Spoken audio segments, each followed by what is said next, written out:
Welcome to this episode of Blended, Blessed, and Always a Mess. I'm Aric. And I'm Angie. We are married with a ton of kids. We have 6 kids total. He has 3 and I have 3. My name's Hallie and I love riding horses. I'm Lexi and I love agriculture. My name's Carter and I love eating. My name's Chase and I love lifting weights. My name's Summer and I love spending my parents' money. I'm Dane and I love baseball. Our show is about our blended, blessed, and always a mess life. And our hope is if you find yourself in the same situation we are in, that by sharing our story, all the fun and all the mess, the challenges we are experiencing, it will give you some inspirations, laughs, and community, knowing you are not alone in this mess. We appreciate you spending time with us. Let's dive in. I'm excited about this episode because we've both done some work. You always more than me, but you did push me to do some work in this, and I like this. I think this is going to be fun. Yeah, let's talk about mindset. Yeah, I think it was probably 10 years ago when I realized there's different names for different mindsets. And, you know, I think you just know yourself, and so you don't recognize that there are different thought processes. Like, I'm a motivated person. That's just how I always thought about it. Right. Like, okay, you know, I want to do this next role. I have that goal and I want to go chase that goal, or I want to learn about X, Y, and Z. And it's actually 2 different things. There's a growth mindset and there's a fixed mindset. So growth mindset is really around facing challenges, and even though you're scared of them and you're afraid to fail, you persevere and you challenge yourself even though it's uncomfortable. What? I'm laughing because I'm in that role with you. I'm thinking about friends of mine that I've grown up with and people that I've worked with over the years that are guys, right? Predominantly guys that are like, because this is a podcast about blending families, relationship challenges, things like that. Those guys that are like, I don't know what she's mad about. This is who I am. I've always been this way. Exactly. I'm not going to change. And that would be your fixed mindset, right? Yeah, you give up, right? You avoid the challenges. You believe that that's who you are, and you don't have the capability or the mechanism to challenge yourself or to learn new things, and you just... Sometimes you don't want to change. You're just like, I don't want to. The effort, right? And so... I think it's important to like recognize the difference, because even when you're dating or you're in a relationship, if you have one that's fixed mindset and one that's growth, it may not, there's going to be some challenges maybe. There's challenges regardless, but I do think you and I both are very much focused around growth mindset, which kind of leads into the topic. Yeah, well, I mean, I feel like we when we started dating, that was something that we both figured out really quickly, is that we were both growth mindset oriented. And that was good because, you know, you date, you do things like that, and you find people that they're pretty stable. They're going to do the same thing over and over again. Doesn't matter what the challenge should be or the change should be. And so to find somebody that's growth mindset like yourself, that was good for us. Now, maybe you're listening to the podcast and, well, I'm fixed mindset. Well, that's fine, you know. But you can be growth mindset. You can be, or you can find someone that's also fixed mindset and you can just, you know, do the same thing over again. Those are fine. Whatever works for you. We're just explaining the difference in the two. And for us, we're both growth mindset. And I think we're trying to instill that in our kids. At least we're hopeful that they're picking up on, we'd like you to grow. We want those good things for you. I think a great example is the podcast, right? So You're a voice guy, so this is like an easy button for you, but I'm not. So for me, you know, I could have said, nope, you know, I'm not going to be good at that. I'm not going to try the podcast, but I didn't. I allowed you to challenge me. Like, okay, well, we're going to figure this out. We also didn't know how to post a do any of the... When you notice things like audio difficulties like last week, that's because we're still learning. We're in the growth mindset stage of, okay, we're trying a new software tool today. We have a new software tool today that we're using, thanks to my buddy Timmy, who listens to the podcast and suggested that I try this one. So we're trying new things, trying new software, and that means our growth mindset, you found something that you wanted me to partake in with you. And yeah, it's Facebook. Again. Wins again. That's how we met. No, one of my Facebook friends, Kim Atnip, who also has a blended family, she shared a book recommendation. It was funny because her post on Facebook said, that she's not really an influencer, but that this was a must read. Well, she is an influencer because I'm an Audible person, so I listen to the book. But when I listen to it, I'm like, oh my gosh, Aric has got to read this book. It's so good. It's so good. And one of our goals at the beginning of the year, we sit down and do goals together before the new year, and we do like to try to read a couple of books together a year. So, okay, I'm in. I'll read this book. It doesn't hurt that Angie ordered it through Amazon and left it on my desk for me. So I was pretty clear that I was supposed to read the book. You're welcome. I was pretty clear I was supposed to read the book. She also mentioned she thought it would be a good podcast topic. So it was one of those books that I'm not a reader. Let me preface that. I have to read a lot of books for work, and I'm in a lot of Bible studies, and a lot of times I will not finish books. I'll read as much of them as I can, skim the rest. Skim read. Yes. This was a book that I picked up and I finished within about 10 days or less. And that's with all the baseball travel and things that we've been doing lately. So great book, and we're super excited to talk about it and how to implement it with your family. Yeah, so it's called Take Your Family Back, and it's written by Jefferson Bethke. And it's really at a high level, it's around kind of taking your family back from burnout, from individualism, for, how families are being raised today versus kind of how they were longer ago. But it's super interesting because I love how he went all the way back to how many years ago, right? Thousands of years ago. Yeah. And ancient biblical times. Yeah, and just brings it all the way back to current state. But he talks about how, when families all work together on the farm and how, your kids saw their parents work together. They had to work together. They kind of formed this team. And then over time, the father had to go out and work in factories, and then fast forward, then the mother goes out and works. And so it's kind of like we've lost a little bit of that family aspect. So you can imagine with a blended family, we're at the opposite end trying to bring our family together. So it's super interesting. So we have just, some kind of highlights, I think, to just unpack. But Aric and I have actually not even talked about the book.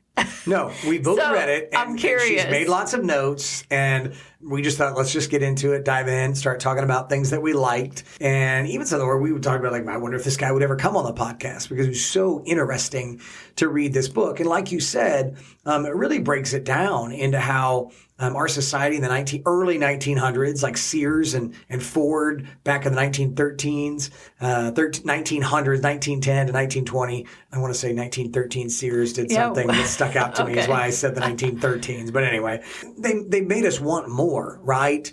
With a new model of a car every year, or the different kind of house, the Sears catalog coming out, so that you always needed more things to go in your home. And then you get into where you come out of World War II and, dad goes off to work, and we talk about the nuclear family. And really, that wasn't the best thing for America or society as a whole, because now, he's right, kids don't know what dad does. And I started thinking, I was like, gosh, how many times have our kids asked you what you do? They don't understand what you do. They get mine a little better because I'm on the radio, but they don't understand the sales side and marketing side of what I do. And so it's hard for them to feel like they're a part of the team. And then another part that was later on in the book, you probably have notes on it, is where he talked about how then your kids attach themselves to a group of friends or someone else that may not have your same values, because you haven't formed a team at home. You don't have the mission and the teamwork aspect of things at home. So just a lot of really great takeaways from this book. And I don't know where you want to dive into. I know that was scattering all over the board, but just so many great things for us to discuss. And maybe it does start with having a mission. Yeah, he talked about that a lot, which totally resonated with me.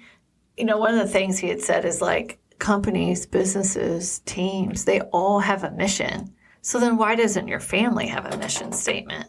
So I did think a little bit about, we in our kitchen, we have a big chalkboard. And this year we had the kiddos put one word for 2022. So there's a little bit of that aspect that's kind of their mission. Dane's was try, Chase's was strength, Hallie's was expand, Mine was balance. Still struggling with that one, but it's a good reminder. Mine was mindset, and I've struggled with that. I actually, just before we sat down to record this podcast, took a walk after dinner just to reset my mind on lots of different things. And so, yeah, that was what I chose. Carter chose improve. Okay, that's I put that there for a reason. I saw that on their notes. That's an inside joke. So everybody wrote their own word. Carter misspelled improve. And I mean, how let's be ironic honest, is how that? ironic that he spelled it improve, and improve was the word he was trying to spell. So that's funny. He's going to improve his spelling. Lexi chose stability and Summer chose attitude. So those were words that we had, and we've had them up in our kitchen on a big chalkboard all year long. So that's like a start into it. And I would just say this, like for any dads that are listening, or for wives or girlfriends that want your significant other to read or listen to this book, how Angie wrote me in is she talked about that it has a lot of sports references in it. And it really does. I mean, he makes a great distinction about people that are on a team versus people that are in a club. And I had never thought about it, but it's so true. If you're on a team, you have a mission with a common goal. If you're in a club, you don't necessarily have a mission and a goal. It's more of a social environment most of the time. Maybe not all the time, but the two differences are typically a team has a mission and an end goal, and then your club maybe does not. And so as a guy, I found that stuff to be very interesting in the book, made me then start to analyze, okay, how am I parenting? Because it didn't take me long reading the book to be like, oh, God, here's what she's wanting. She's wanting me to take some things away from a fatherly thing. That's you thinking, this is Aric going a worst case scenario. If I make a suggestion, then he immediately thinks it's all about him. I just thought the book was super interesting. Like his concepts and the way he talks about it, like even the mission, he mentioned like, if your family doesn't align behind a mission, and against the enemy, whatever that is, then they go against each other, right? So it's all about bringing your team, your family together to where they can support each other and not the individualism, which I will say when I read it, I'm like, oh gosh, I do a lot of these things. Like I am kind of an individualist in a lot of ways. Like this is what I'm going to do. This is how I'm going to control it. I definitely, with my kids, have pushed them or encouraged them to go do their own thing. I did not. I don't feel like I really have tried to align them together so much. So it was like a huge aha moment for me. I mean, one of his things, how he describes individualism is the individual purpose is more important than the family mission. Well, that's easy to say if you don't even have a family mission that you're going to get behind, then it is going to be individualism. So it was a huge aha moment. It's everyone for themselves. And as you can imagine, when you're blending families, a lot of times with kids, every kid is trying to figure out what their place is going to be. So they are fighting for your attention or for attention from another sibling, or maybe it's at school. And so in that regard, to me, it was like, well, gosh, we really need to find a way to come up with a family mission so that we are all on the same page.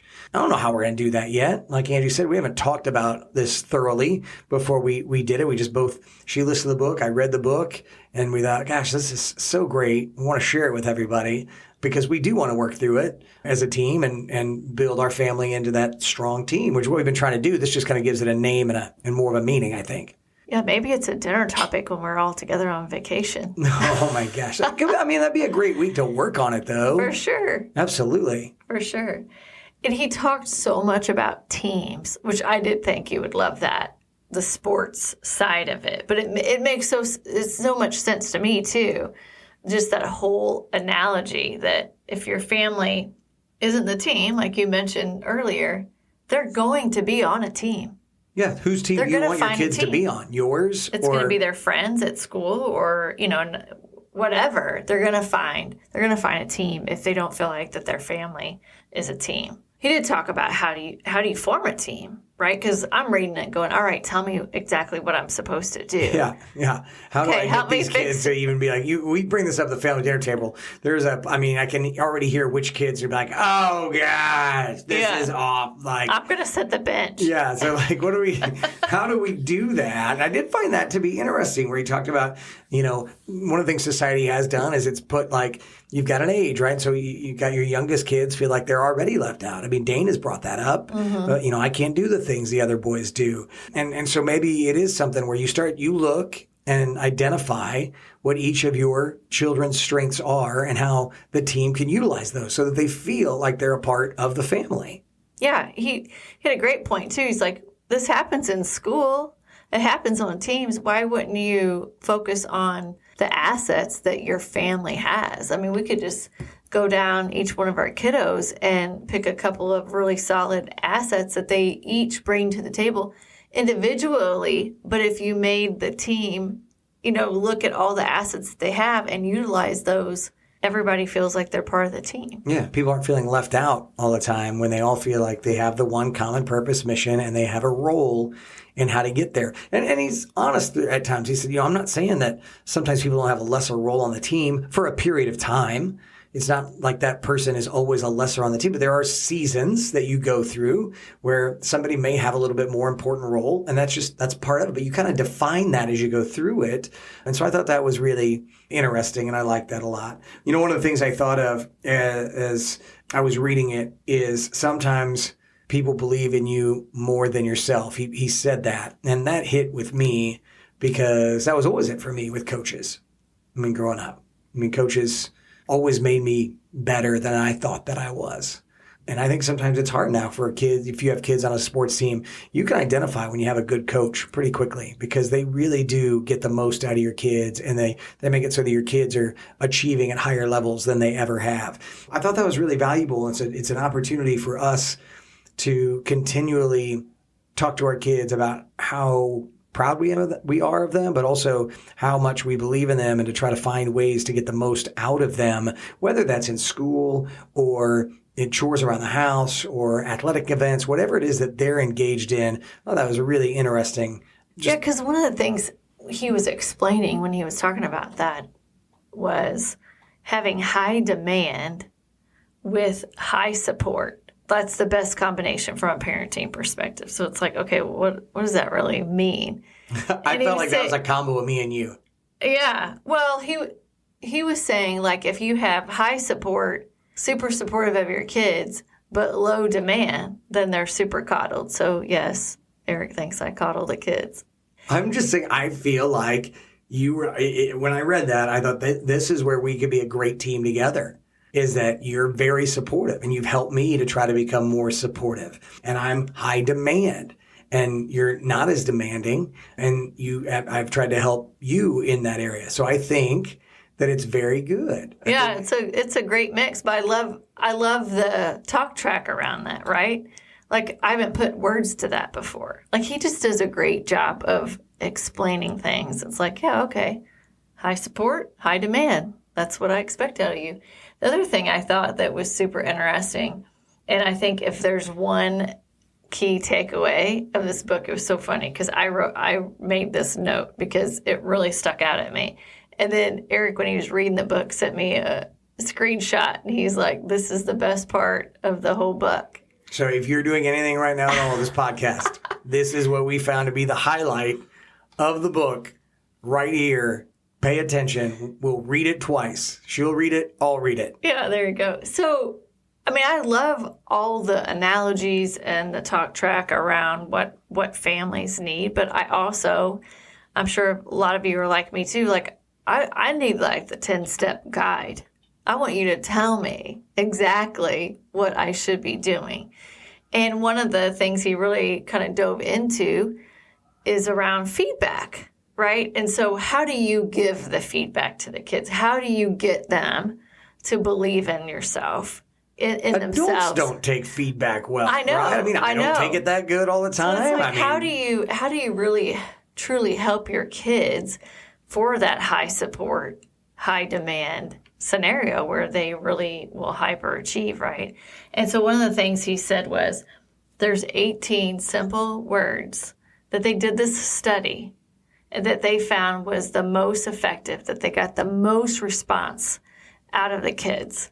And it's kind of crazy, but it's pretty simple. Yeah, I really like this. But you read it, I'll read it back. Okay, so you would say to your kid, I'm giving you this feedback because I have high expectations of you.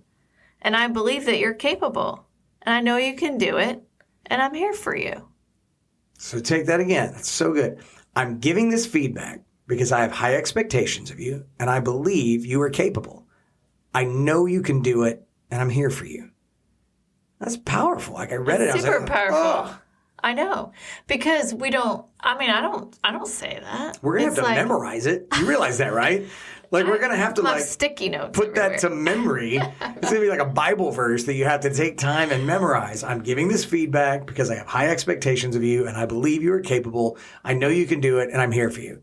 I just have to repeat. But I love that. Yeah, rather than, I think sometimes we tend to give kids feedback and they interpret it as negative or, they don't know necessarily how to handle whatever, maybe we're... Should we use this feedback with each other? That just hit me. I do have high expectations of you. Yes. Because I know you're capable of not eating the donut. I don't even eat donuts. Other things I eat, it's not usually donuts. I figured out he's a closet eater. I know. It's been a point of... I don't want to know. I don't know if the content is the right word. The kids know all the food that he eats, but then they all, collectively, I think, align. And I'm like, don't tell Nancy that he had this freaking hot Nashville chicken sandwich with fries. I don't know. I'm just making that up. I'm trying to be healthier, okay? It's hard when you're a foodie, but I'm doing my best. Off topic. You're perfectly capable, and I believe in you, and I'm here for you. All right. Fantastic. And I digress. Team app, what's the goal? If we had a mission, maybe I'd stick to it, okay? We can't align behind we got to go mission. back to a mission. We need to create one. Oh, my gosh. All right. So that being said, it goes back to, again, high support with low demand is where you coddle your kids. High demand with low support is where your kids just think you're yelling at them. And so when you can combine the two and have high demand and high support, it works. And so part of that, though, is carving out the time. In the book, he talked about how in ancient times the Sabbath was there for a reason. And it was for a recharge. It was for a reset. And so many times now we might go to church. I mean, we go to church, but I'm saying as a society, we might go to church on Sunday for an hour. We might schedule a little time together. He used a great example of, hey, we have no problem carving out a Sunday for football. Or baseball, today. In our family, baseball. But we have a hard time setting aside that time with your family. Whether you have a family of 2, 4, 6, whatever your family looks like, we have a hard time sitting down and carving that out every week. And what he said is, if it doesn't show up in your week, it's not important to you. And that really struck me. Yeah, because he said, you can't measure by a day. A day's too short. And a month's too long. But if what you're saying is a priority doesn't show up within a week, then it's not a priority to you. And I want my kids to think they're a priority. It made me sad, actually, because, and I think today we weren't able to go to church because we had how many baseball games? Well, we had 4 more baseball games in the last, 2, 3, 6 more baseball, 7 more baseball games in the last 2 days that we've attended. And so we had games this morning during church. And to be honest, Angie and I were super bummed because one of our favorite worship leaders has been gone. He came back this morning. One of our favorite singers, she's out of town all the time. She was back this morning. So we were primed for church this morning. We're like, all right, it's going to be so good. The music's going to be amazing. And then there was 2 baseball games, one at 8:30 and one at 9. And so, it's like, oh my gosh. But again, it's like, okay, what is the priority? I mean, I get they have to play baseball, right? I mean, but did we set time afterwards, right? We did have the kids that were home. We did do family dinner night.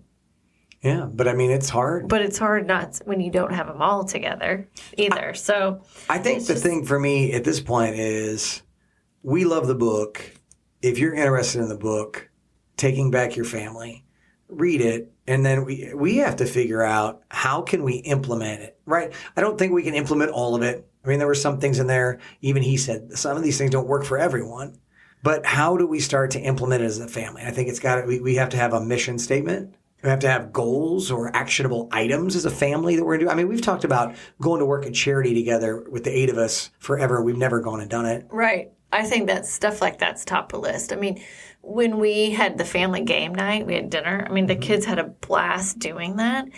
It's just, and that's what he was talking about with the culture and how crazy busy everybody is and just the overall burnout, that the priorities are kind of jacked. And I can see it. I see it every day. Yeah, we work. Well, in the part that he talks about, how hard do people work? You and I work a lot of hours. Our kids, they want time with us. Mm-hmm. He talks a little bit about, people work for the money, and rarely do you ever talk to a kid that says, yeah, no, I wish my parents would work more and make more money. It's usually, I just wish they'd spend more time with me. Right. Oh. Yeah. Kick me in the gut on that, why don't you? Right.